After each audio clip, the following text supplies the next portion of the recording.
오늘 함께 보실 말씀은 요엘 2장 18절에서 32절입니다.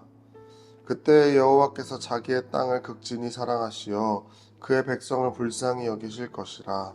여호와께서 그들에게 응답하여 이르시기를 내가 너희에게 곡식과 새 포도주와 기름을 주리니 너희가 이로 말미암아 흡족하리라. 내가 다시는 너희가 나라들 가운데에서 욕을 당하지 않게 할 것이며 내가 북쪽 군대를 너희에게서 멀리 떠나게 하여 메마르고 적막한 땅으로 쫓아내리니 그 앞에 부대는 동해로 그 뒤에 부대는 서해로 들어갈 것이라. 상한 냄새가 일어나고 악취가 오르리니 이는 큰 일을 행하였음이니라 하시니라. 땅이여 두려워하지 말고 기뻐하며 즐거워할지어다. 여호와께서 큰 일을 행하셨음이로다. 들짐승들아 두려워하지 말지어다. 들의 풀이 싹이 나며 나무가 큰 열매를 맺으며 무화과 나무와 포도나무가 다 힘을 내는도다. 시온의 자녀들아 너희는 너희 하나님 여호와로 말미암아 기뻐하며 즐거워할지어다. 그가 너희를 위하여 비를 내리시되 이른 비를 너희에게 적당하게 주시리니 이른 비와 늦은 비가 예전과 같을 것이라. 마당에는 밀이 가득하고 독에는 새 포도주와 기름이 넘치리로다. 내가 전에 너희에게 보낸 큰 군대 곧 메뚜기와 느치와 황충과 팥중이가 먹은 횟수대로 너희에게 갚아주리니 너희는 먹되 풍족히 먹고 너희에게 놀라운 일을 행하신 너희 하나님 여호와의 이름을 찬송할 것이라. 내 백성이 영원히 수치를 당하지 아니하리로다. 그런즉 내가 이스라엘 가운데에 있어 너희 하나님 여호와가 되고 다른 이가 없는 줄을 너희가 알 것이라. 내 백성이 영원히 수치를 당하지 아니하리로다. 그 후에 내가 내 영을 만민에게 부어주리니 너희 자녀들이 장래일을 말할 것이며 너희 늙은이는 꿈을 꾸며 너희 젊은이는 이상을 볼 것이며 그때 내가 또 내 영을 남종과 여종에게 부어줄 것이며 내가 이적을 하늘과 땅에 베풀리니 곧 피와 불과 연기 기둥이라. 여호와의 크고 두려운 날이 이르기 전에 해가 어두워지고 달이 핏빛같이 변하려니와 누구든지 여호와 이름을 부르는 자는 구원을 얻으리니 이는 나 여호와의 말대로 시온산과 예루살렘에서 피할 자가 있을 것이며 남은 자 중에 나 여호와의 부름을 받을 자가 있을 것임이라. 아멘. 오늘 본문에 보시게 되면 이스라엘 백성들이 메뚜기 재앙으로 인해 먹을 것이 없어집니다. 사람이 진짜 힘들 때가 되면 쌀독이 메마르고 없다라는 이야기들을 할 때가 있어요. 야, 우리 집 쌀독이 비었어. 우리 집 쌀독이 바닥을 보인다 라는 이야기를 할 때가 있습니다. 정말 그런 날이 오게 되면 사람들의 마음은 강팍해지고요. 다른 사람들을 위해 좋은 말을 하기가 어려워지게 됩니다. 그렇게 되는 이유는 무엇이냐면 내가 당장 먹을 것이 없는데 내가 누구를 돕겠습니까? 제가 어렸을 때 교회를 다니면 아버지가 교회를 다니시지 않았기 때문에 아버지가 가끔 그런 얘기를 합니다. 야, 우리 먹을 것도 없는데 너 어디 가서 뭐 하고 있냐 라는 이야기를 합니다. 실제로 그 당시에 저희 집이 어려웠기 때문에 저희 집이 월세 겨우겨우 내고 먹을 거 겨우겨우 먹는 상황이었기 때문에 아버지 입장에서는 아들이 교회를 다닌다고 하고 또 교회 가서 헌금 낸다 그러고 또 자선 냄비하고 있다 그러면 저희 아버지 입장에서는 야, 너 먹을 것도 없는데 우리 먹을 것도 없는데 먹고 죽을 것도 없는데 너 어디 가서 뭐 하고 있냐 라는 이야기를 자주 하시곤 했습니다. 그만큼 우리가 닥치는 어려움이 있으면 내 주변을 돌아보지 못하고 내가 다른 사람들을 살피지 못하는 모습들을 보게 됩니다.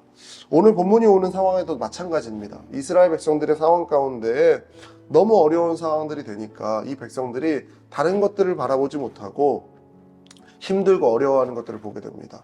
그런데 이 선지자를 통해서 이스라엘 백성들에게 다른 이야기가 이제 선포가 되는 거예요. 여호와의 날이 임하게 될 때 그때에 오히려 진정으로 금식하고 하나님께 나아오라는 것입니다. 상황 가운데 어쩔 수 없이 내가 굶어가는 것이 아니라 내가 여호와 앞에서 진짜로 금식하고 하나님의 도움을 구하고 나아온다면 하나님께서는 이렇게 약속하십니다. 더 먹을 것이 없는 것이 아니라 더욱더 풍성함으로 채워주고 채워주리라. 다른 백성들에게 수치당하는 것이 아니라 더 영광스러운 자리로 인도하여 주리라라고 약속하신다라는 것입니다. 고난의 목적이 하나님의 나라가 된다면 하나님은 반드시 풍성한 것으로 채우실 것입니다.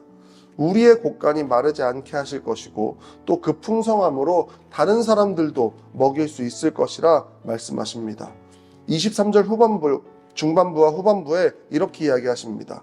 그가 너희를 위하여 비를 내리시되 이른 비를 너희에게 적당하게 주시리니 이는 이른 비와 늦은 비가 예전과 같을 것이라. 이른 비와 늦은 비의 이야기는요, 이스라엘의 전반적인 삶이 하나님의 은혜 가운데 채워져 가고 있다는 고백입니다.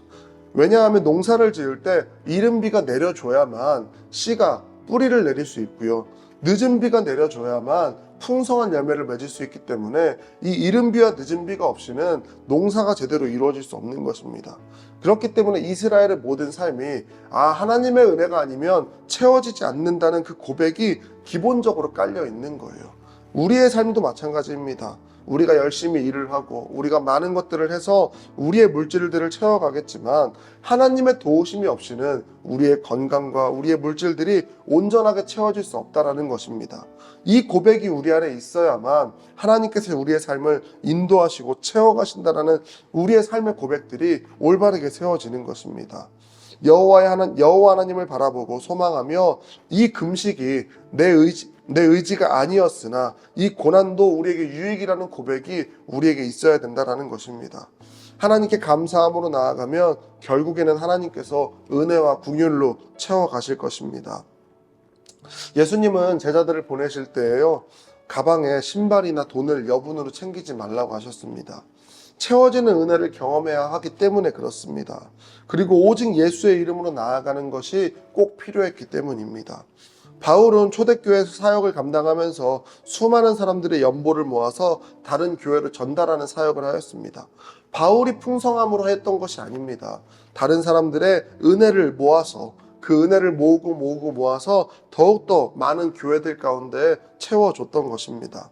내가 내 것으로만 채워갈 수 있다면 우리는 하나님의 은혜를 은혜라 인식하지 못할 것입니다. 제가 캄보디아 선교 사역들을 고민하고 생각하면서 바라보니까요, 대략 아무리 못해도 1,000만 원이라는 돈이 돌아가게 됩니다. 1,000만 원이라는 돈은요, 우리 교회가 감당할 수 있는 돈이 아닙니다. 사실은 다 아시지 않습니까? 우리가 교회를 지금까지 지속해오면서 교회 사택을 해결하는 문제와 교회 차를 해결하는 문제와 우리 교회를 운영하는 문제에 있어서 1,000만 원이라는 돈은 결코 쉬운 돈이 아닙니다.